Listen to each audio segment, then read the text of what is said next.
الله وبركاته. إن الحمد لله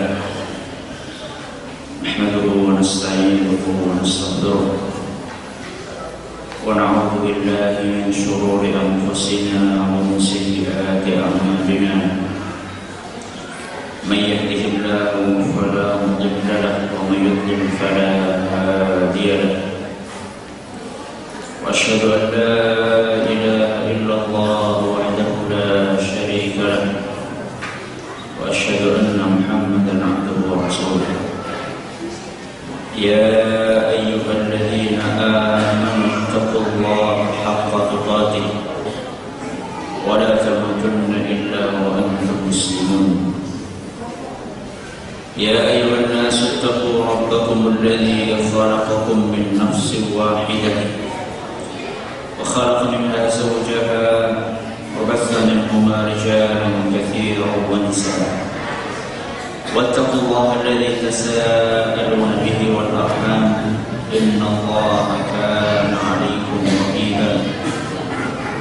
يا أيها الذين آمنوا اتقوا الله وقولوا قولا سديدا يصلح لكم أعمالكم ويغفر لكم ذنوبكم ومن يطع الله ورسوله فقد فاز فوزا عظيما. أما بعد فإن أصدق الحديث كتاب الله وخير الهدي هدي محمد صلى الله عليه وسلم وشر الأمور محدثاتها وكل محدثة بدعة وكل بدعة ضلالة وكل ضلالة في النار. Kaum muslimin dan kaum muslimat yang kami hormati, kita menjadikan puja dan puji syukur kepada Allah Subhanahu wa taala.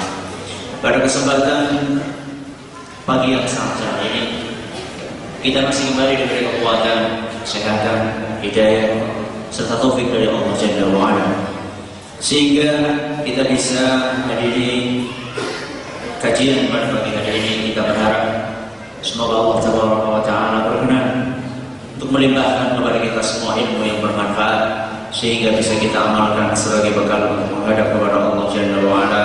Amin ya rabbal alamin.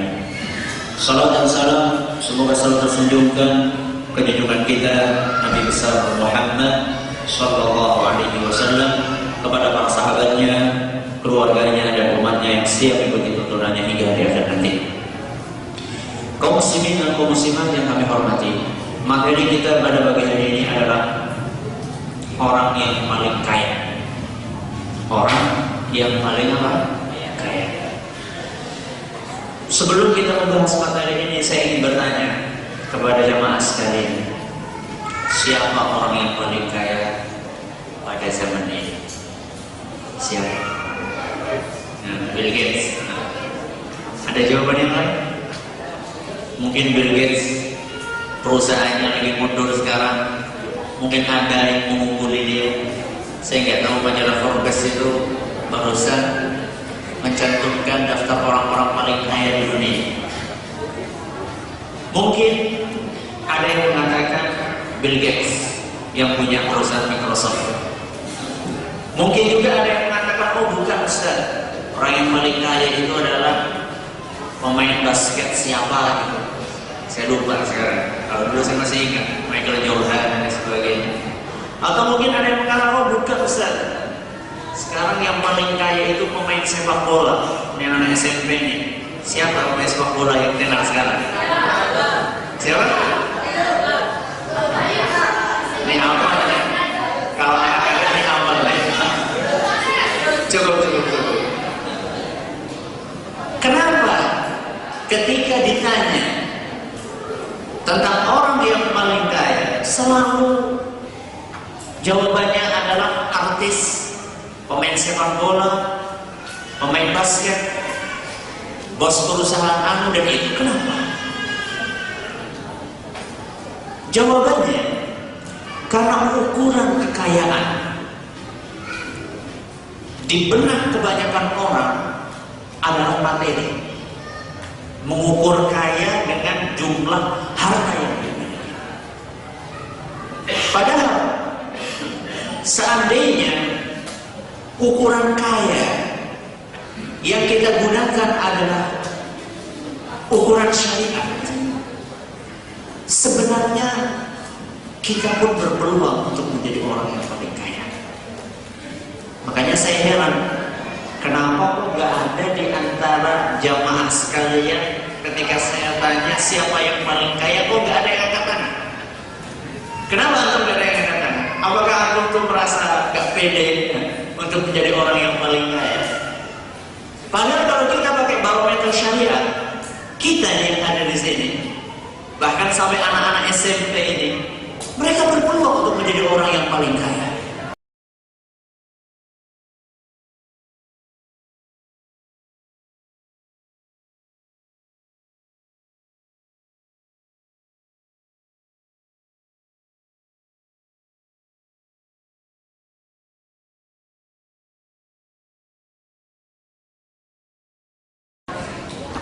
Apa sebenarnya orang yang paling kaya menurut agama Islam?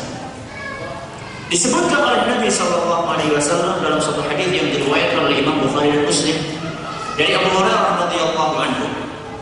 Kata beliau sallallahu alaihi wasallam, "Laisal ghina an kathratil 'arab." Kaya itu bukan diukur dari banyaknya harta. Kaya bukan diukur dari banyaknya harta. Walakinnal ghina ghina nafs. Tapi kaya itu diukur dengan kaya hati. Dengan apa? Kaya hati. Apa itu Ustaz kaya hati? Maksudnya orang punya hati lebih dari satu atau bagaimana Ustaz? Semua orang cuma punya satu hati. Terus apa yang dimaksud dengan kaya hati Ustaz? Yang dimaksud dengan kaya hati itu adalah qanaah. Apa? Qanaah. Apa qanaah itu? Apa qanaah? Ada yang tahu apa itu qanaah? Apa? Merasa puas.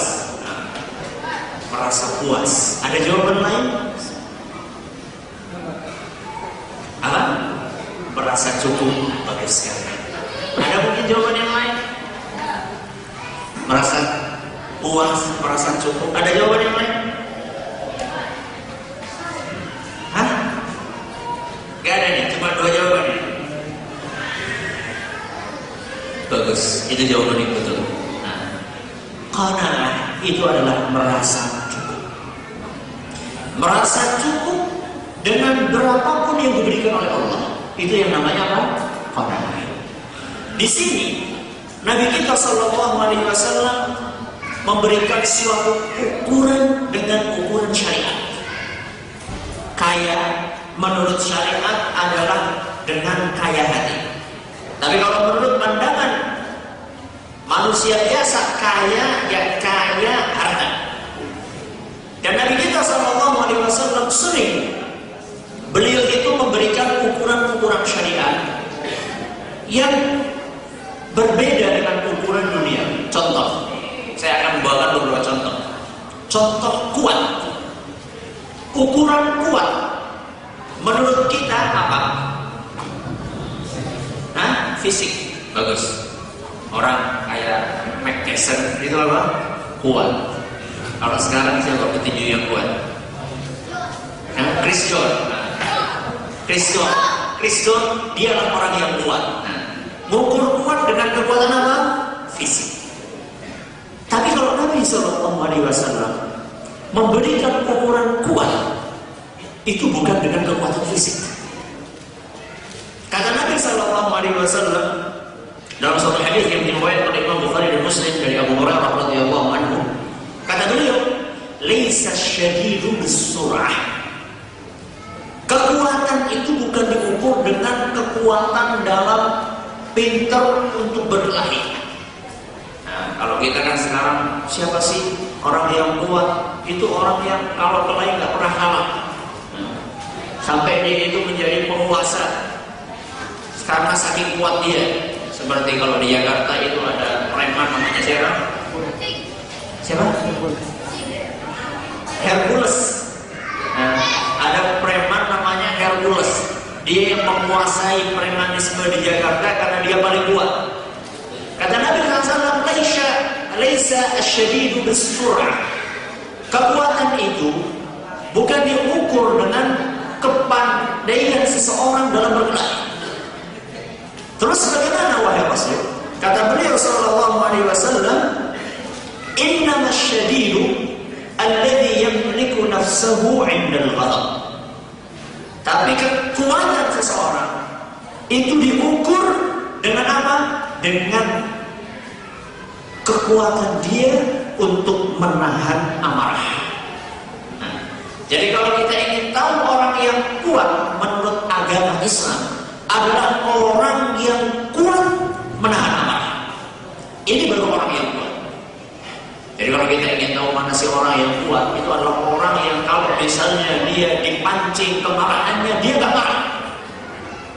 Apa itu menahan marah? Menahan marah adalah tidak melampiaskan kemarahan dengan ucapan maupun perbuatan. Ini kalau ada orang yang bisa kayak gini, itu baru orang yang kuat. Kalau kita lagi marah, apa yang bergerak? Tangan, ronjok, kaki, nendang, mulut, mengeluarkan kata-kata yang kasar. Kalau orang pengen dianggap kuat menurut agama, kalau dia lagi marah sudah sampai ke ubun-ubun, sampai ke puncak ubun-ubun sini, jangan dia lampiaskan kemarahannya dengan ucapan lisan atau dengan tangan atau dengan apapun juga. Tapi diam. Itulah orang yang kuat. Menurut apa? Menurut agama. Contoh yang lain. Nabi SAW mengukur bangkrut. Tahu bangkrut atau? Nah, apa bangkrut? Pilot. Nah, bangkrut itu pilot. Nah, pilot tahu atau kan? Orang Lombok tahu pilot kan? Pilot, jatuh pilot, orang bangkrut, usaha bangkrut. Nah, bangkrut menurut kita itu adalah orang yang gak punya duit, ya. Orang yang punya duit, orang yang usahanya hancur, itu bangkrut menurut kita, ukuran dunia. Tapi bangkrut menurut Nabi bukan itu. Kata Nabi SAW dalam suatu hadis yang diriwayatkan oleh Imam Muslim, beliau bertanya kepada para sahabatnya, "Atadruna mal muflis?" Wahai para sahabatku, tahukah kalian siapa orang yang bangkrut? Nabi mengajak para sahabatnya untuk berpikir, menurut kalian orang yang bangkrut itu yang kayak gimana? Kata para sahabat Nabi, "Al-muflisu fina man la dirham lahu wa la mata'." Wahai Rasul, orang yang bangkrut menurut kami adalah orang yang gak punya duit dan orang yang gak punya barang, ya, gak punya perkakas di rumah. Itulah orang yang bangkrut. Ini sahabat menjawab dengan barometer duniawi. Kata Nabi SAW, "Al-muflisu min ummati." Orang yang bangkrut dari kalangan umatku bukan yang seperti itu. Orang yang bangkrut dari kalangan umatku, man ya'ti yaumal qiyamati bi salatin wa siyamin wa zakat. Orang yang bangkrut dari kalangan umatku adalah orang yang pada hari kiamat dia datang menghadap kepada Allah Subhanahu wa taala dalam keadaan membawa pahala salat, puasa dan zakat.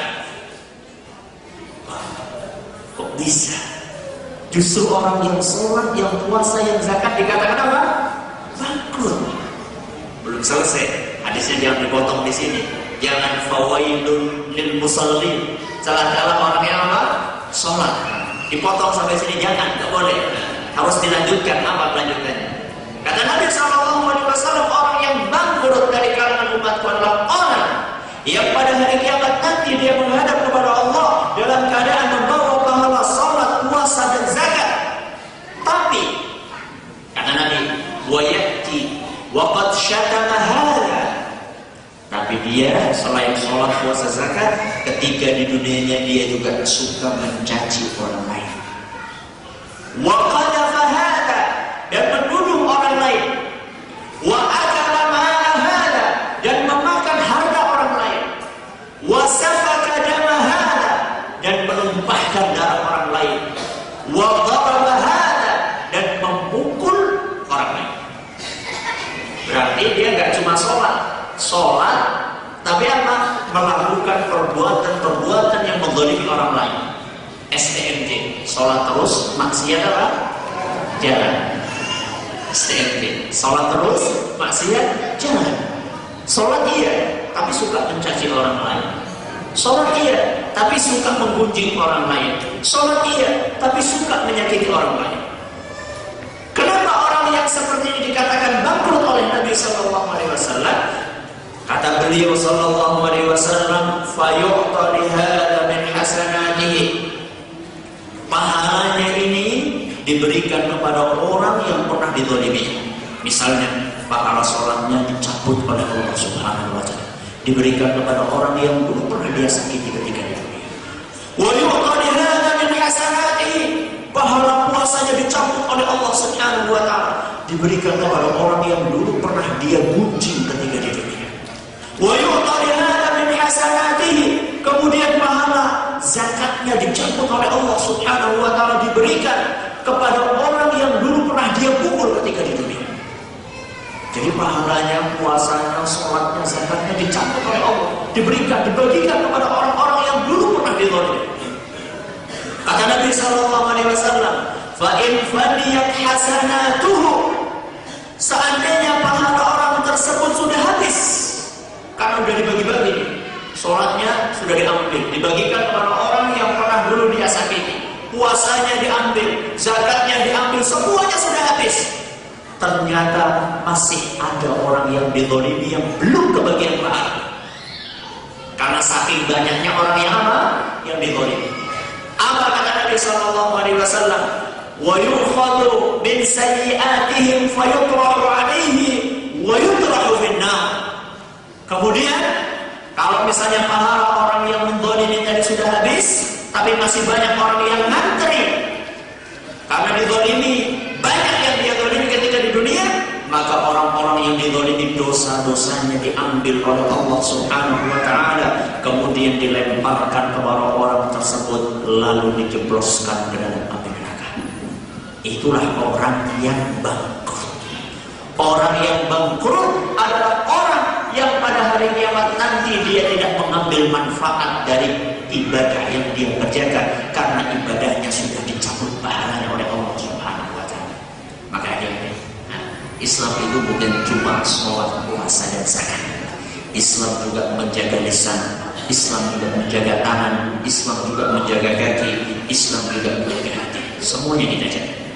Itu contoh bagaimana Nabi Sallallahu Alaihi Wasallam memberikan ukuran menurut syariat.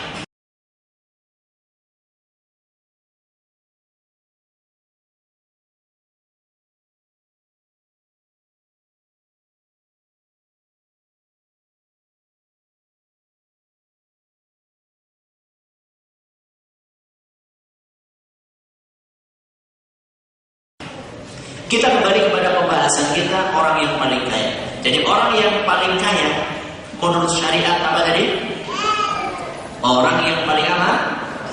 Orang yang paling qanaah.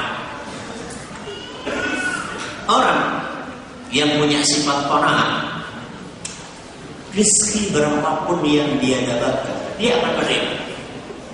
Dapat rezeki banyak, alhamdulillah. Dapat rezeki sedikit, apa? Allah musta'an, ya. Alhamdulillah. Misalnya nih, antum ini banyak yang dagang kan nih? Apa nih antum? Banyak yang dagang? Banyak yang dagang. Sehari ini penghasilan 40.000. Alhamdulillah. Besok cuma dapat 5.000 perak.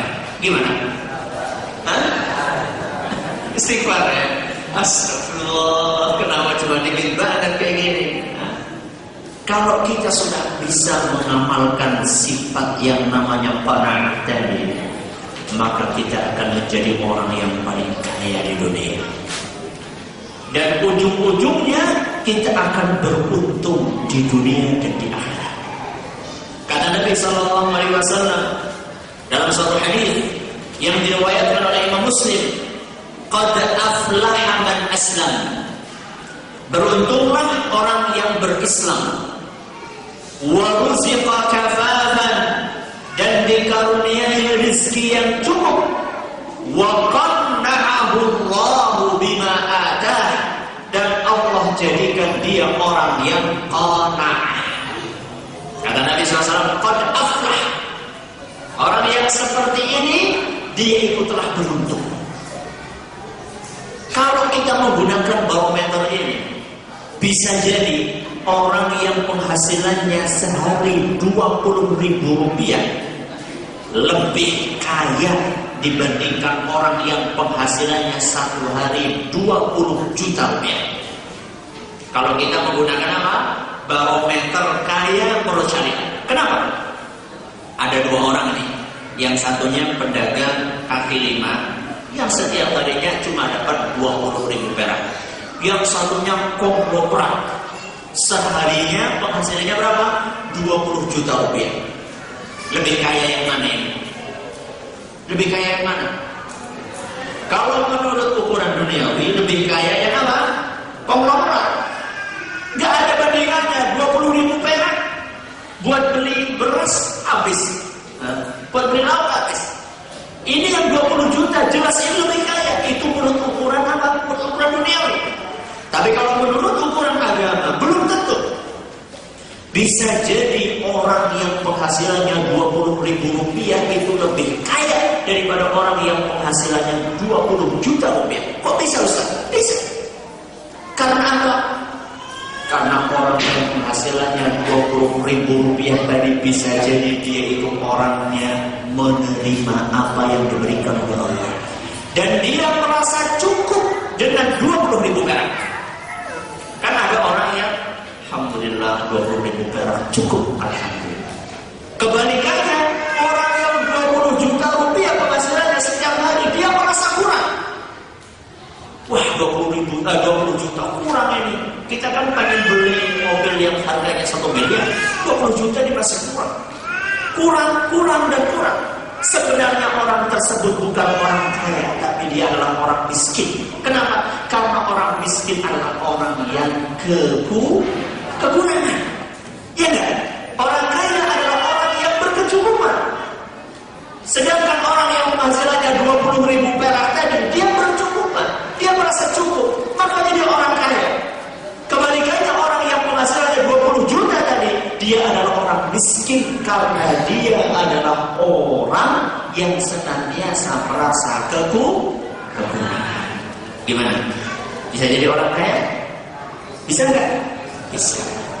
Apalagi ukuran cukup menurut Nabi SAW itu adalah apa yang disebutkan oleh Nabi dalam suatu hadis yang diriwayatkan oleh Imam At-Tirmidzi dan dinilai hasan oleh Syekh Al-Albani. Kata beliau sallallahu alaihi wasallam, ini ukuran cukup ya. Kalau kita ingin tahu seorang itu cukup, berkecukupan itu bagaimana? Kata Nabi SAW, ukurannya ada 3. Man asbaha minkum aminan fi sirbihi. Barang siapa di antara kalian yang melewati harinya dengan perasaan aman di dalam rumahnya. Ini ukuran yang pertama. Kita aman, tentram di dalam rumah. Ini ukuran cukup menurut Nabi. Yang pertama. Yang kedua, mu'afan fi jasadihi. Tubuhnya sehat. Tubuhnya apa? Sehat. Yang ketiga, indahu qutu yaumihi. Dia punya makan untuk hari ini. Berapa ukurannya? 3. Yang pertama apa tadi? Aman, perasaan tenang. Yang kedua apa? Sehat. Yang ketiga apa? Punya makan untuk hari ini. Gak usah pikir 1 tahun ke depan ya. Kalau kita kebanyakan tuh umurnya tuh, wah, anak punya jatah 1 tahun ini baru cukup. Bahkan ada orang yang punya jatah 7 keturunan baru merasa apa? Merasa cukup. Ada orang yang membutuhkan korupsi sampai sekian miliar, saya pikir buat apa dia? Apa dia mau makan yang kayak apa dia? Sampai korupsi sekian puluh miliar atau sekian ratus miliar. Mau buat apa?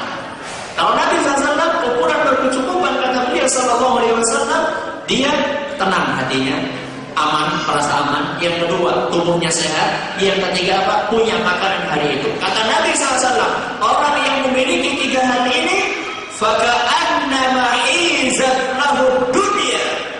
Orang yang seperti itu seakan-akan sudah memiliki dunia seluruhnya. Subhanallah. Ukuran berkecukupan menurut Nabi hanya 3. Jadi kalau kita ingin berkecukupan, lihat Hari ini alhamdulillah anak tenang di rumah, nggak ada yang ganggu, nggak ada peperangan, nggak ada penculikan. Anak-anak masya Allah tenang. Yang kedua sehat, alhamdulillah anak sehat, anak-anak masya Allah sehat. Yang ketiga punya beras, punya lauk, apa kalau punya tempe nggak masalah. Yang penting bisa apa? Bisa makan. Orang yang seperti ini itulah orang yang berkecukupan menurut Nabi Sallallahu Alaihi Wasallam. Karena sejatinya duit banyak, kalau nggak tenang gimana? Gimana? Enak nggak? Duit banyak nggak tenang? Gak enak. Duit banyak tapi sakit, enak nggak? Gak enak. Duit banyak tapi nggak bisa makan, enak nggak? Ada nggak orang yang punya duit banyak nggak bisa makan? Hah? Ada. Gimana contohnya apa tuh? Orang punya duit banyak nggak bisa makan? Apa? Apa? Penyakit kencing manis. Ada yang lain? Kolesterol. Kolesterol. Ada orang kaya sekali nggak boleh makan daging. Iya nggak? Karena takut nanti kolesterolnya apa? Tinggi atau darah tingginya nanti naik. Kalau kita kan enak kan? Miskin kayak gini mau makan daging apa saja nasib ya. Ada orang yang kaya ya, dia nggak bisa makan daging. Jadi duitnya nggak bermanfaat buat dia. Ada orang yang kaya dia nggak bisa minum yang manis-manis. Takut apa? Takut gulanya tinggi. Kita alhamdulillah mau es lilin, mau es campur, mau es apa lagi? Mau es krim. Alhamdulillah sehat. Ada orang ya, ada orang yang kaya raya tapi dia nggak tenang. Kenapa? Karena jadi buronan polisi. Jadi apa? Buronan polisi pindah dari satu tempat ke tempat yang lain, karena dia jadi buronan. Sedangkan kita alhamdulillah lihat polisinya ya karena kita nggak ada masalah sama mereka. Itulah orang yang berkecukupan menurut Nabi Sallallahu Alaihi Wasallam. Berapa tadi? 3. Yang pertama apa? Aman. Yang kedua apa? Sehat. Yang ketiga apa? Punya makanan hari itu.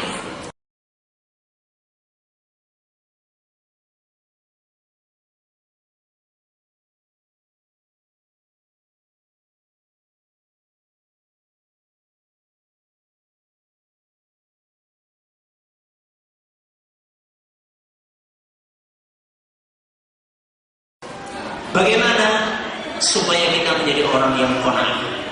Kiat membangun pribadi qanaah. Ini pembahasan kita berikutnya.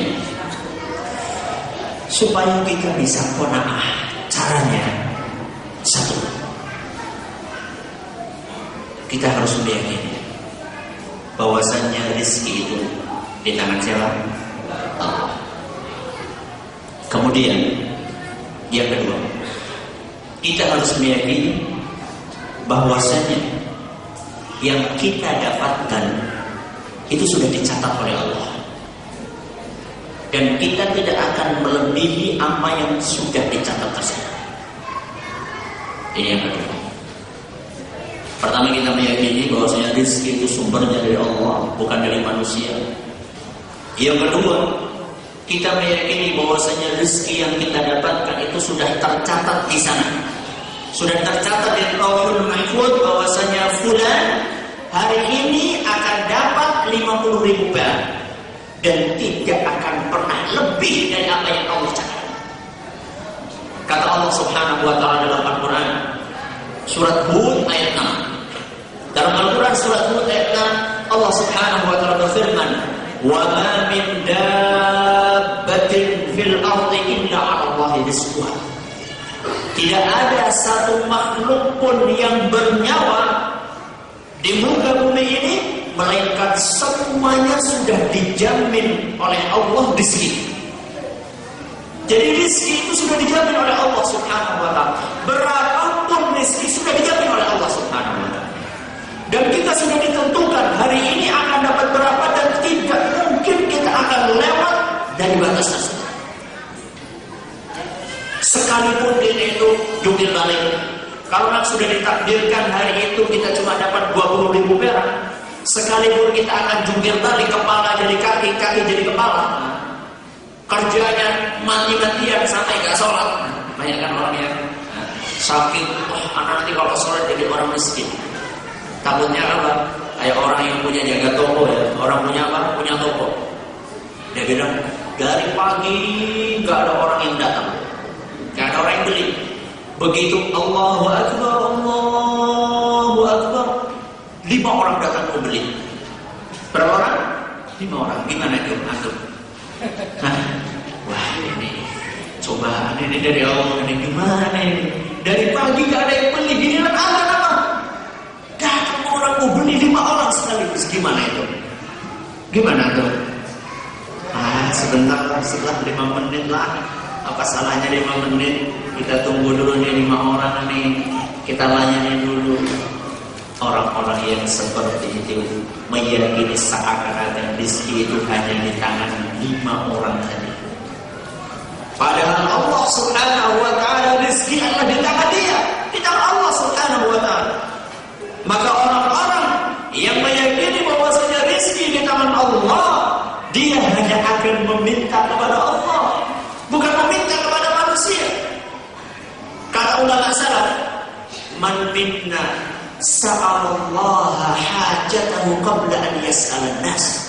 Siapakah di antara kita yang meminta kepada Allah ketika butuh sebelum dia meminta kepada manusia?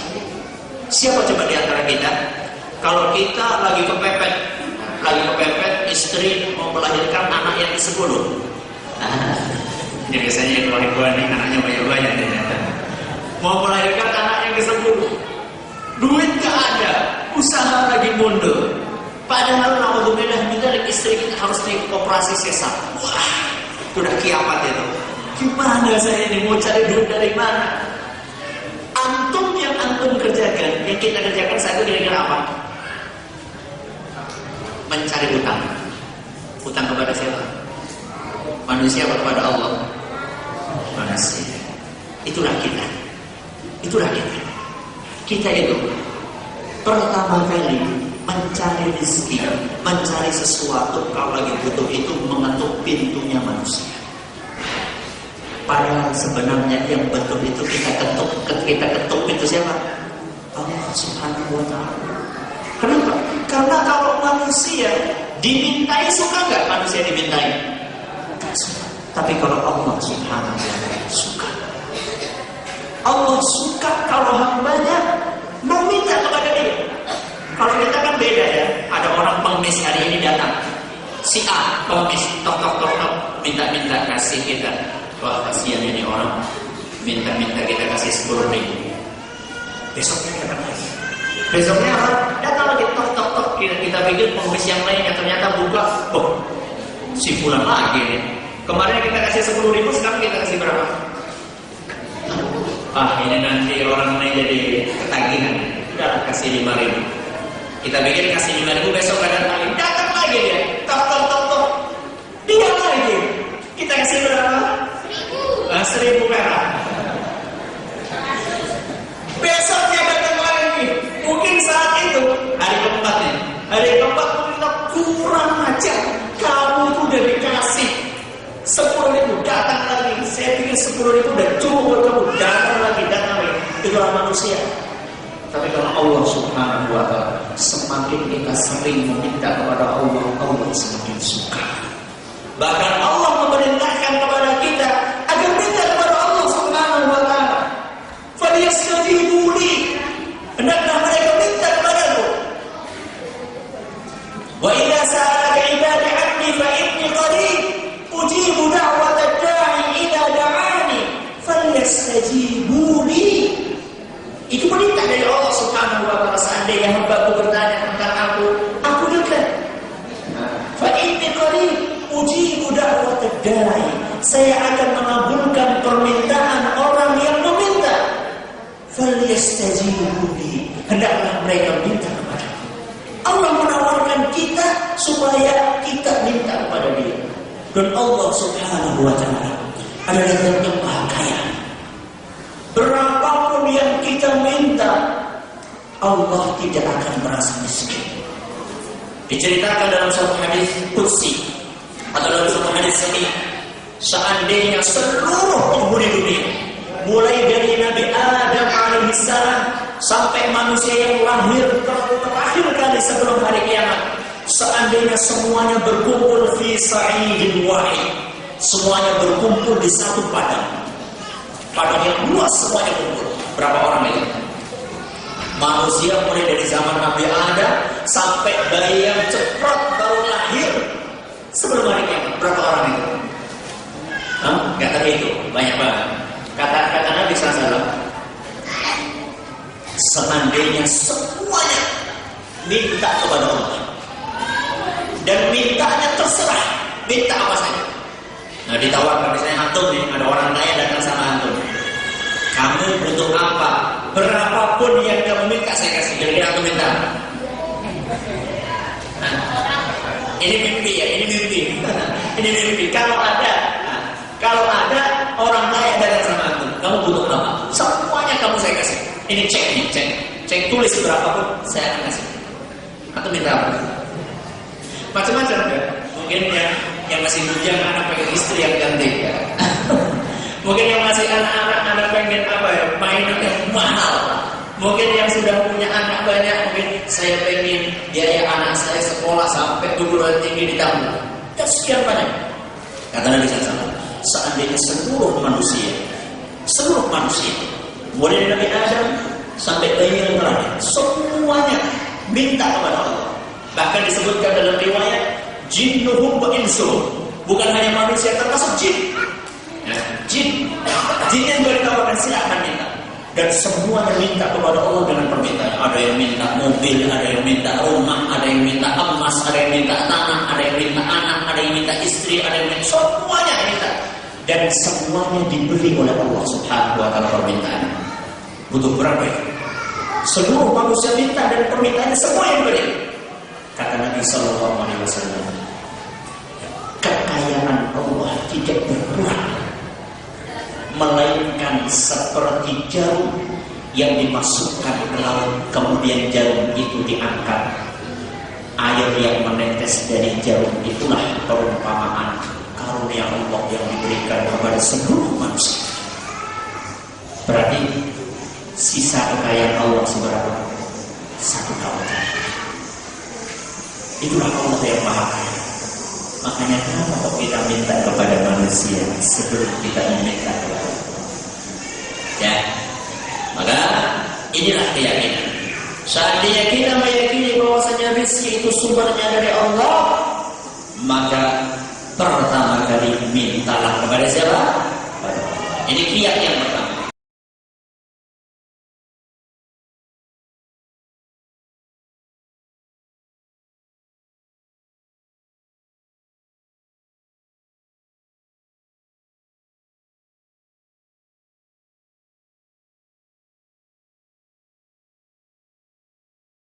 Kiat yang kedua, kita harus meyakini bahwasanya rezeki itu sudah dicatat oleh Allah Subhanahu wa ta'ala. Berapapun yang akan kita dapatkan sudah dicatat.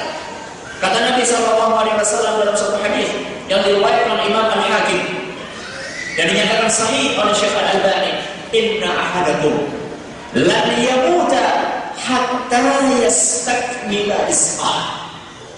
Sesungguhnya kalian itu tidak akan mati kecuali setelah mendapatkan seluruh rezeki yang telah Allah catat bagi dia.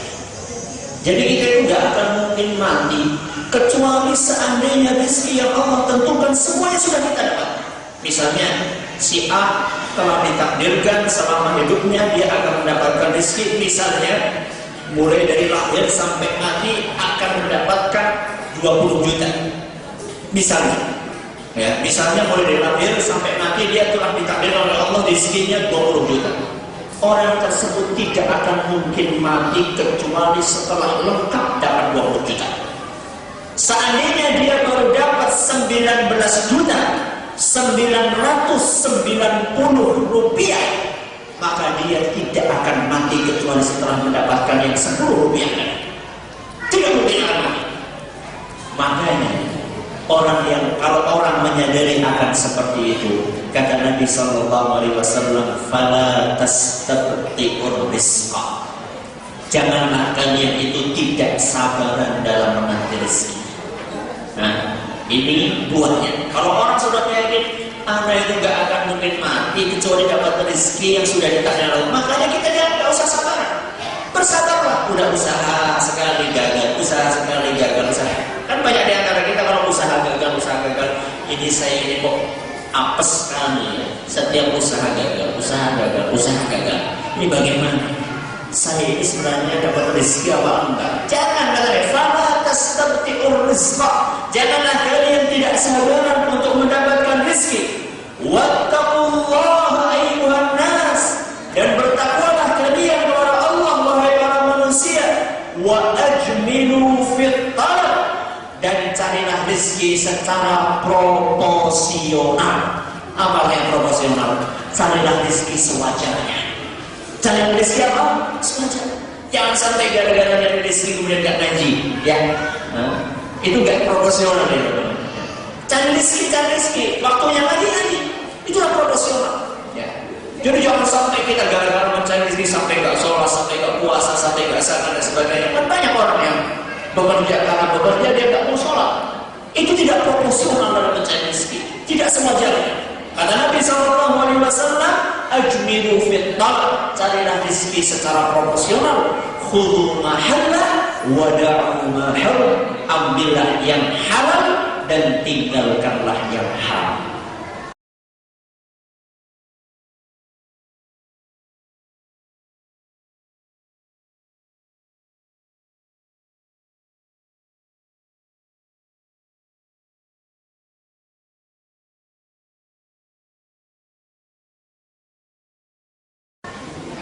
Apa buah manis dari sifat qanaah?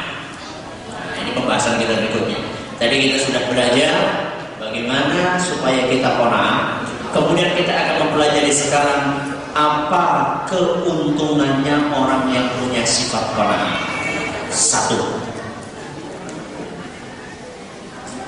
Qanaah akan menjadikan seseorang tidak mudah tergiur dengan harta yang dimiliki oleh orang lain. Qanaah akan menjadikan seseorang tidak mudah tergiur untuk memiliki harta yang dimiliki orang lain. Kenapa? Karena dia merasa cukup. Karena dia merasa apa? Merasa cukup dengan apa yang dia miliki. Contoh, ada orang punya sepeda motor. Sepeda motor apa ya? Sepeda motor lama, legenda misalnya. Sepeda motor apa? Legenda. Atau motornya apa? Apa? Keren, ya keren. Nah, punya motor Honda sudah jadul, zaman dulu. Sudah zaman dulu motornya. Ngelihat teman kita baru beli Revo atau yang paling terbaru apa ya motornya? Anak-anak ini lebih tahu perkembangan teknologi daripada yang tua-tua ya. Scoopy yang paling baru misalnya. Lihat temannya pakai Scoopy, ini kita perhatikan suara motor lama kayak gitu ya. Suara motor lama itu ya memprihatinkan. Suara motor lama sudah kayak gitu yang naik banyak, istrinya, anaknya 5 naik semuanya. Sampai motornya itu mau macet di tengah jalan. Motornya itu kalau bisa ngomong, dia ngomong berat. Lihat temannya pakai mobil, pakai motor lebih bagus, dia enak banget pakai motor seperti ini. Kalau orang yang punya sifat qanaah, dia tidak mudah tergiur. Dia tidak mudah tergiur ketika melihat orang lain punya barang lebih bagus dari dia. Kenapa? Karena dia merasa cukup. Alhamdulillah, saya ini punya motor. Masih mending saya punya motor. Ada orang yang cuma punya apa? Sepeda. Masih ada orang di zaman ini yang cuma punya sepeda? Masih banyak. Ketika kita cuma punya sepeda, kita lihat alhamdulillah anak punya sepeda. Teman anak apa? Jalan kaki kemana-mana. Orang yang punya sifat qanaah, dia hidupnya akan tenteram.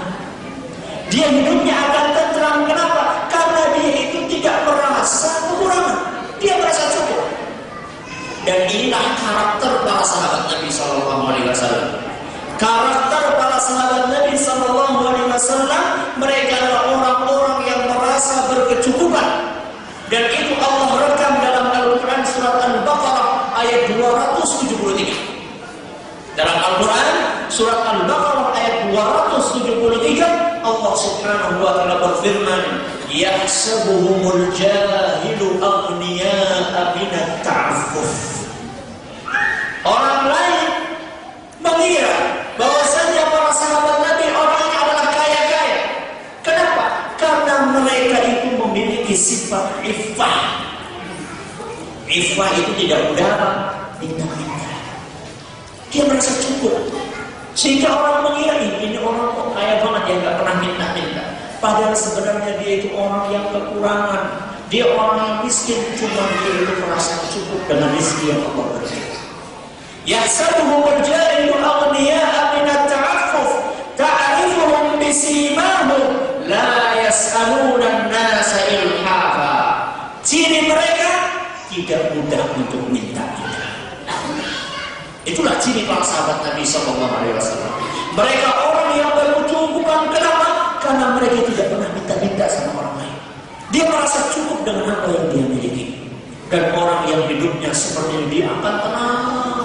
Kebalikannya orang yang tidak punya sifat qanaah, dia hidupnya akan panas. Punya kulkas kecil, lihat tetangga beli kulkas yang besar, yang 2 pintu, panas. Ibu-ibu deh, akhwat misalnya. Kadang-kadang sudah punya kulkas di rumah, alhamdulillah punya kulkas. Meskipun kecil ya, punya kulkas kecil. Lihat tetangganya beli kulkas apa? Yang 2 pintu, panas. Seperti tadi punya foto, punya mobil misalnya, mobilnya sudah lama, mobil sudah lama, mungkin tahun berapa ya, tahun akhwat tapi yang lama misalnya tahun mungkin 90-an mungkin ya. Kemudian melihat temannya beli CR-V, waduh CR-V ini bagus sekali, panas. Padahal itu musimnya bukan musim panas, musim hujan. Musim hujan tapi hatinya apa? Panas. Misalnya sudah punya meja bagus lah, masih bisa dipakai ya, masih bisa dipakai meskipun agak apa, agak goyang-goyang dikit, tapi kan masih bisa buat naruh buku, buat naruh apa. Lihat temannya beli meja mebel baru Lex dari Amerika misalnya, panas, pengen beli yang kayak gitu. Itulah kerugian orang yang nggak punya sifat qanaah. Tapi orang yang punya sifat qanaah, dia adem saja. Tetangga beli kulkas 2 pintu, tenang saja. Kenapa? Alhamdulillah, udah punya kulkas. Lihat tetangga beli mobil baru, tenang saja. Alhamdulillah, udah punya kendaraan. Lihat tetangga nikah lagi 2, alhamdulillah, udah punya istri. Iya gitu. Boleh nikah 2 boleh. Cuma harus tahu perasaan, harus tahu apa aturan. Lihat tetangga bangun rumahnya direhab besar, nyantai saja, alhamdulillah anak udah punya rumah, bisa buat tidur, bisa buat anak-anak, cukup, alhamdulillah. Jadi orang yang punya sifat qanaah, hatinya akan terus dingin meskipun musim kemarau. Ya enggak? Kebalikannya orang yang nggak punya sifat qanaah, hatinya panas meskipun musim apa? Hujan. Itulah enaknya. Maka jadilah orang yang apa? Jadilah orang yang qanaah. Ini keuntungan yang pertama. Keuntungan yang pertama, orang yang qanaah, dia itu tidak mudah tergiur dengan harta yang dimiliki oleh siapa? Oleh orang.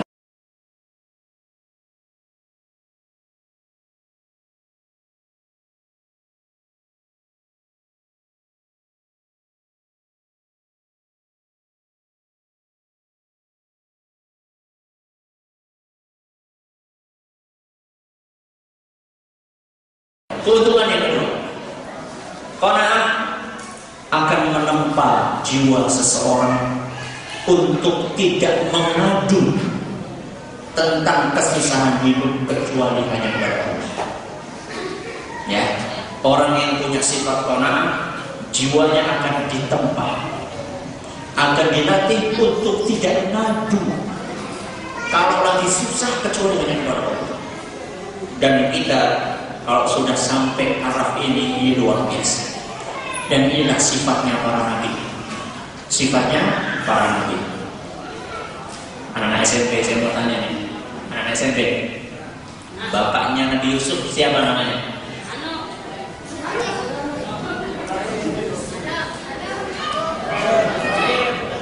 Bapaknya Nabi Yusuf, Nabi Ibrahim. Bukan masa Nabi Ibrahim. Nabi siapa? Yakub, pintar. Nabi Yakub. Nabi Yakub itu kan sedih sekali kan ya, karena berpisah dengan anak kesayangan beliau, yaitu Nabi siapa? Nabi Yusuf. Sudah kayak gitu, Nabi Yusuf sudah berpisah lagi dengan adiknya lagi, atau kakaknya atau adiknya, saudaranya dia yang dicintai, itu punyanya. Sedih sekali, sampai diceritakan beliau itu nangis sampai air matanya habis. Wa biyaqqat 'ainahu minal huzni wa huwa kadhib, sampai matanya putih karena terlalu banyak nangis dan menjadi buta saking sedikit. Akhirnya ditegur atau dikritik sama anak-anaknya atau saudara-saudaranya, kenapa kamu nangis kayak gitu? Apa jawabannya Nabi Yakub? Innama ashku kathi wa husni ilallah. Saya itu hanya mengadu kesusahan dan kesedihanku itu kepada Allah. Dalam Al-Quran surat Yusuf ayat 86. Dalam surat Yusuf ayat 86 diceritakan bahwasanya nangisnya Nabi Yakub adalah karena beliau itu mengadu kepada Allah, bukan menangis kepada manusia. Nabi Yakub menangis di hadapan Allah. Dan siapa di antara kita yang seperti ini? Kebanyakan dari kita, kalau lagi terlilit utang, kita menangisnya di mana? Di hadapan orang lain. Padahal Allah Subhanahu wa taala melalui lisannya Rasulullah sallallahu alaihi wasallam, melalui lisan Rasulullah sallallahu alaihi wasallam menjelaskan bahwasanya Allah Subhanahu wa taala setiap malamnya turun kemudian menawarkan hal min sa'ilin fa'utiyah, apakah ada di antara para hamba-Ku yang mau minta, niscaya aku akan kabulkan. Penawaran dari Allah Subhanahu wa taala. Tapi siapa di antara kita yang mengadu urusan kita kepada Allah? Ketika kita sedih, ketika kita ditimpa musibah, ketika kita dalam kesusahan, ketika kita dalam usaha lagi mundur, ketika anak kita lagi susah dididik, ketika istri kita lagi susah, siapa di antara kita yang mengadu kepada Allah Subhanahu wa taala? Dan orang-orang yang seperti itu, itulah orang-orang yang insya Allah hidupnya akan tenang. Dia hanya mengadu kepada Allah. Ada urusan apa dia mengadu kepada Allah sebelum mengadu kepada manusia. Kita tutup kajian kita pada siang hari ini dengan pembahasan apakah yang dimaksud dengan qanaah itu tidak bekerja. Qanaah versus bekerja. Karena ada sebagian orang yang sudahlah, kita itu menerima saja, kata orang Jawa, terima aja. Kita terima aja. Kalau sudah masanya hujan duit, insya Allah akan hujan duit, kita terima aja. Ada sebagian orang, ada sebagian ikhwan, atau ada sebagian orang awam yang seperti itu. Gak usah capek-capek, rezeki kita udah dicatat sama Allah. Insya Allah kita akan dapat rezeki. Di rumah aja. Itu kayak ikhwan, kayak seorang pemuda. Kalau memang anak udah ditakdirkan nikah, insya Allah dapat nikah juga. Diam aja di rumah, gak usah nyari. Itu bedakan sendiri. Ada sebagian orang yang seperti apakah itu betul? Jawabannya tidak. Itu tidak betul. Yang betul, yang dimaksud dengan qanaah adalah berusaha semampunya, bekerja semampunya, ikhtiar semampunya, sesuai dengan rambu-rambu tentunya, sesuai dengan rambu-rambu syariat. Adapun hasilnya, itulah yang kita atur hati kita untuk qanaah. Itu maksudnya. Jadi maksudnya qanaah itu datang setelah kita bekerja. Kita bekerja maksimal, maksimal tapi tadi tetap proporsional. Usaha ini, ikhtiar ini, semuanya sesuai dengan rambu-rambu syariat. Baru kemudian hasilnya kita serahkan kepada Allah Subhanahu wa taala. Kan kadang-kadang ada orang yang bekerja, dia sudah mau bisnisnya sudah fix, ya. Persiapannya sudah fix, udah bagus sekali persiapannya. mulai dari konsultasi kepada ahlinya, kemudian modalnya sudah dihitung, hamba ini, pemasangan ini, keuntungannya segini.